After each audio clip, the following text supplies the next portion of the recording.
نحمدہ و نصلی علی رسول الکریم اما بعد اعوذ باللہ من الشیطان الرجیم بسم اللہ الرحمن الرحیم وقالوا یا ویلنا ھذا یوم الدین ھذا یوم الفصل الذی کنتم به تکذبون احشروا الذین ظلموا وازواجهم وما كانوا یعبدون من دون اللہ فاہدوہم الی صراط الجحیم وقفوہم انہم مسئولون ما لکم لا تناصرون بل ہم اليوم مستسلمون واقبل بعضهم على بعض يتساءلون قالوا انکم کنتم تأتوننا عن الیمین قالوا بل لم تكونوا مؤمنین وما كان لنا عليكم من سلطان بل كنتم قوما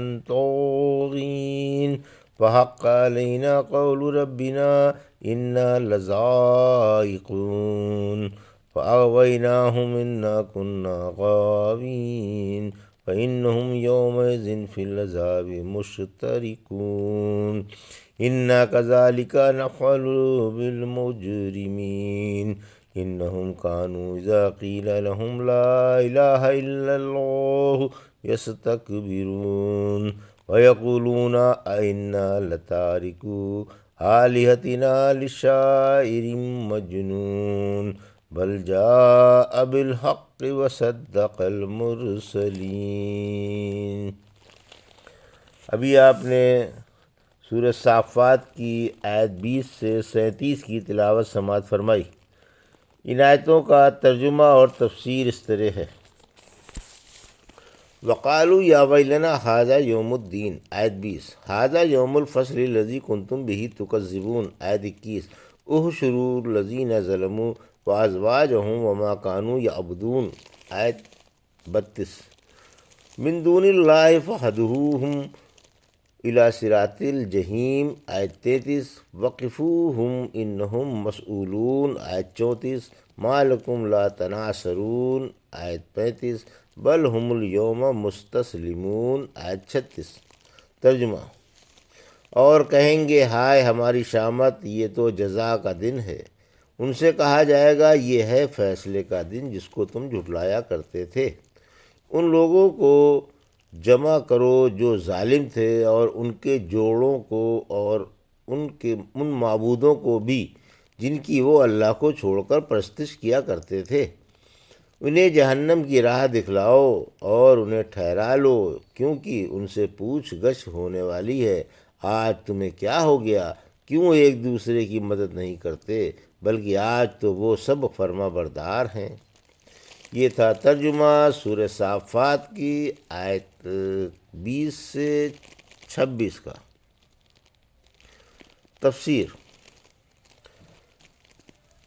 آیت 20، ہائے ہم ہی ظالم ہیں۔ اللہ کافروں کی طرف سے خبر دے رہا ہے کہ وہ قیامت کے دن خود اپنے اوپر ملامت کریں گے اور اقرار کر لیں گے کہ سچ مچ ظالم ہم ہی ہیں۔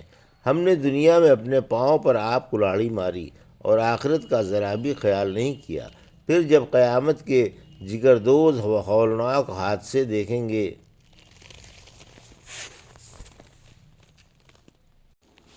تو انتہائی ندامت و پشیمانی کا اظہار کریں گے، لیکن افسوس آج کی ندامت و پشیمانی اور آج کی خجالت و شرمندگی کام آنے والی نہیں۔ یہ سر پر خاک اڑائیں گے، رو رو کر کہیں گے ہائے ہم مارے گئے، ہائے ہماری بدقسمتی، ہائے ہماری شامت، اور یہ تو جزا کا دن آ گیا جس کو ہم جھٹلایا کرتے تھے اور مذاق اڑایا کرتے تھے۔ آیت 21 سے 23، پھر فرشتے اور مومن ان سے انہیں اور بھی شرمندہ کرنے کے لیے اور جھڑکنے کے لیے کہیں گے یہی ہے فیصلے کا دن جس کو تم دنیا میں مانا نہیں کرتے تھے۔ اب تو آنکھوں سے دیکھ لیا یا اب بھی کچھ شبہ ہے؟ پھر اللہ فرشتوں سے فرمائے گا کہ قبروں سے اٹھتے وقت بھی مومن کافروں سے ممتاز ہیں، اور میدان محشر میں بھی، یعنی ان کو جنہوں نے دنیا میں اللہ کی نافرمانیاں کر کے اپنے اوپر ظلم کیا تھا، اور ان کے ہم نواؤں اور جوڑ کے لوگوں کو ایک ایک قسم کے گناہ گاروں کو اور ان کے بھائی بندوں کو علیحدہ علیحدہ و جمع کرو، یعنی زناکاروں کے ساتھ، سود خوروں کے ساتھ، اور شراب پینے والے شراب پینے والوں کے ساتھ جمع کیے جائیں گے۔ پھر فرمایا ان معبودوں کو بھی جمع کر لو جنہیں یہ بدبخت اللہ کو چھوڑ کر پوجا کرتے تھے، دیویوں کو، دیوتاؤں کو، بتوں کو، مورتیوں کو، تھانوں کو اور ہراس چیزوں کو، جس کو اللہ کے سوا پوجا جاتا تھا، انہی کے ساتھ ملا کر سب کو جہنم کی راہ دکھلاؤ۔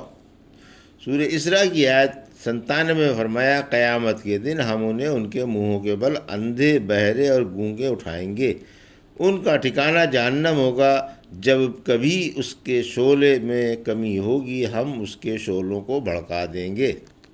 آیت 24، یعنی انہیں ٹھہرا لو کہ ان کرتوتوں اور باتوں کی باز پرس کر لی جائے جن سے یہ دنیا میں ادھم مچا کر آئے ہیں۔ رحمت عالم صلی اللہ علیہ وسلم نے فرمایا ہر رہنما جس نے لوگوں کی کسی بات میں رہنمائی کی ہوگی ان کے ساتھ قیامت کے دن کھڑا کیا جائے گا، وہ نہ انہیں چھوڑے گا اور نہ ان سے علیحدہ ہوگا، خواہ کسی نے کسی ایک ہی شخص کی رہبری کی ہو۔ پھر آپ نے یہ آیت پڑھ کر سنائی، آیت 25 اور 26، مزید ڈانٹنے اور دھتکارنے کے لیے کہا جائے گا اب تمہیں کیا ہو گیا، کیوں مر گئے، کیوں ایک دوسرے کی مدد نہیں کرتے جس طرح دنیا میں کیا کرتے تھے، آج وہ حمایت کیا ہوئی، تمہارا تو یہ خیال تھا کہ ہماری بڑی بڑی جماعتیں ہیں، ہم بدلہ لینے میں کسی سے ہٹے نہیں ہیں، ہم میں کافی کسبل موجود ہیں، آج وہ کسبل اور وہ طاقت کہاں گئی، کیوں شیراز بکھر گیا، بلکہ آج تو یہ اللہ کے حکم کے مطیع و منقاد ہیں، اس سے انچ بھر بھی ہٹنے کو تیار نہیں، نہ اس کی مخالفت کا ارادہ رکھتے ہیں، بلکہ دبے جھکے اور شرمندہ کھڑے ہیں۔ وَأَقْبَلَ بَعْضُهُمْ عَلَىٰ بَعْضٍ يَتَسَاءَلُونَ، آیت 27، قالوا انکم کنتم تأتوننا عن الیمین، آیت 28، قالوا بل لم تکونوا مؤمنین وما کان لنا، آیت 29، وما کان لنا علیکم من سلطان بل کنتم قوما طاغین، آیت 30، فحق علینا قول ربنا انا لذائقون، آیت 31، فاغویناکم انا کنا غاوین، آیت 32، فانہم یومئذ فی العذاب مشترکون، آیت 33، انا کذالک نفعل بالمجرمین، آیت 34، انہم کانوا اذا قیل لہم لا الہ الا اللہ یستکبرون، آیت 35، وَيَقُولُونَ أَإِنَّا لَتَارِكُو آلِهَتِنَا لِشَاعِرٍ مَجْنُونٍ، آیت 36، بل جاء بالحق وصدق المرسلین، آیت 37۔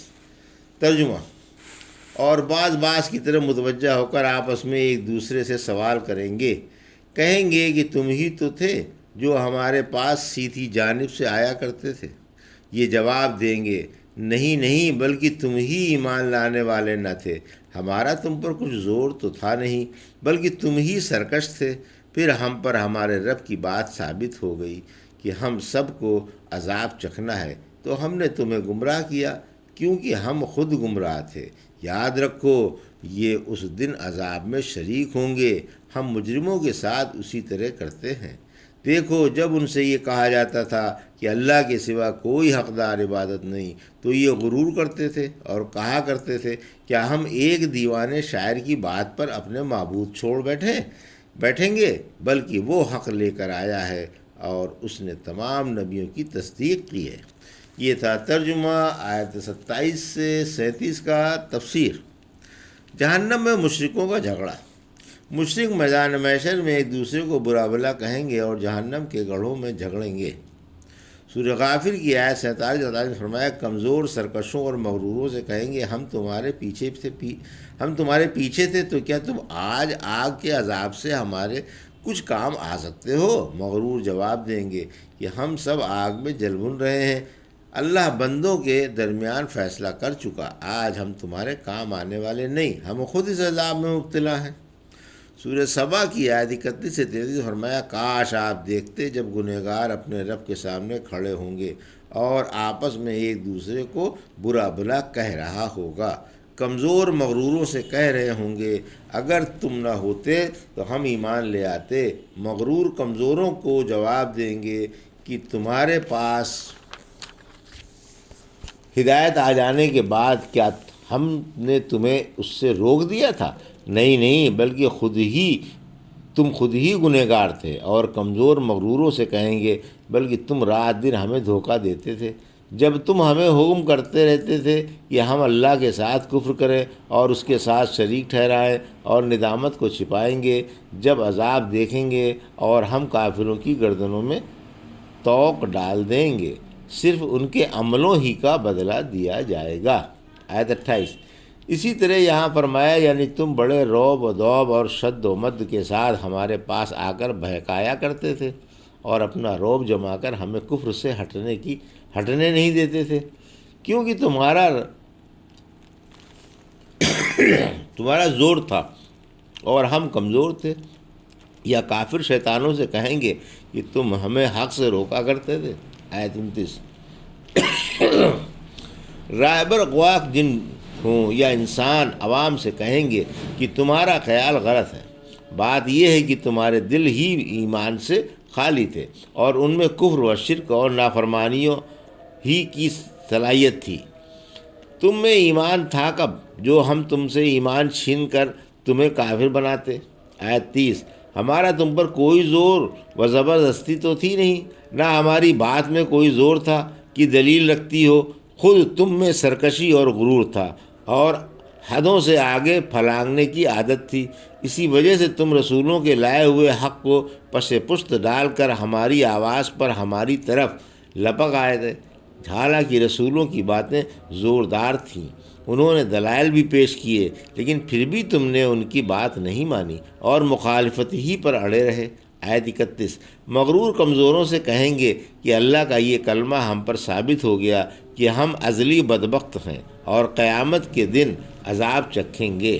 آیت 32۔ پھر ہم نے تمہیں بھی گمراہی کی دعوت دی جس پر ہم قائم تھے، تم نے ہماری دعوت مان لی۔ آیت 33۔ یعنی مغرور اور کمزور سب جہنم میں پڑے ہوئے جھلس رہے ہوں گے۔ آیت 34۔ ہمارا مجرموں کے ساتھ یہی سلوک ہے۔ مشرک لا الہ الا اللہ سننے کے روادار نہ تھے۔ آیت 35۔ یعنی جب دنیا میں ان سے یہ کہا جاتا تھا کہ اللہ کے سوا کوئی حقدار عبادت نہیں تو یہ اس کلمے کے سننے سے ناک بھوں چڑھاتے تھے اور ایمان لانے کے لیے تیار نہ تھے۔ رحمت عالم صلی اللہ علیہ وسلم نے فرمایا مجھے لوگوں سے جنگ کرنے کا حکم ہے جب تک وہ لا الہ الا اللہ نہ کہہ لیں، پھر جس نے یہ کلمہ پڑھ لیا اس نے مجھ سے اپنا جان و مال بچا لیا علاوہ حق اسلام کے، اور اس کا حساب اللہ کے ذمے ہے۔ اللہ نے عزت والی کتاب میں بھی یہی مضمون اتارا اور مغرور لوگوں کا ذکر کر کے فرمایا کہ وہ اس مبارک کلمے سے متنفر تھے۔ کیا ایک دیوانے شاعر کے کہنے سے ہم اپنے معبود چھوڑ دیں گے؟ آیت 36۔ یعنی کیا ہم اپنے باپ دادا کے معبودوں کی عبادت ایک دیوانے شاعر کے کہنے سے چھوڑ دیں گے؟ ان بدبختوں نے اللہ کے رسول صلی اللہ علیہ وسلم کو دیوانہ شاعر بنایا، حق تعالیٰ نے انہیں جھٹلا کر فرمایا۔ آیت 37۔ یعنی اللہ کے رسول صلی اللہ علیہ وسلم بحمدہ نہ شاعر ہیں نہ دیوانے، آپ تو اللہ کے پاس سچی باتیں اور پاک شریعت لے کر آئے ہیں، اور سابق پیغمبروں نے جو آپ کی صفات حمیدہ اپنی اپنی جگہ بیان کی ہیں وہ آپ میں بخوبی پائی جاتی ہیں۔ آپ انہی اخلاق حمیدہ کا مجموعہ ہیں، اور جو توحید پہلے پیغمبر لے کر آئے تھے اسی کو آپ لے کر آئے ہیں۔ سورہ شورا کی آیت 43 نے فرمایا آپ کے بارے میں بھی وہی بات کہی جا رہی ہے جو آپ سے پہلے تمام رسولوں کے بارے میں کہی جا چکی ہے۔ یہ تھا سورہ صافات کی آیت 20 سے 37 کا ترجمہ اور تفسیر جو بھی آپ نے سماعت فرمائی۔ بارک اللہ لی و لکم فی القرآن الحکیم و نفعنی وایاکم بآیات الذکر الحکیم۔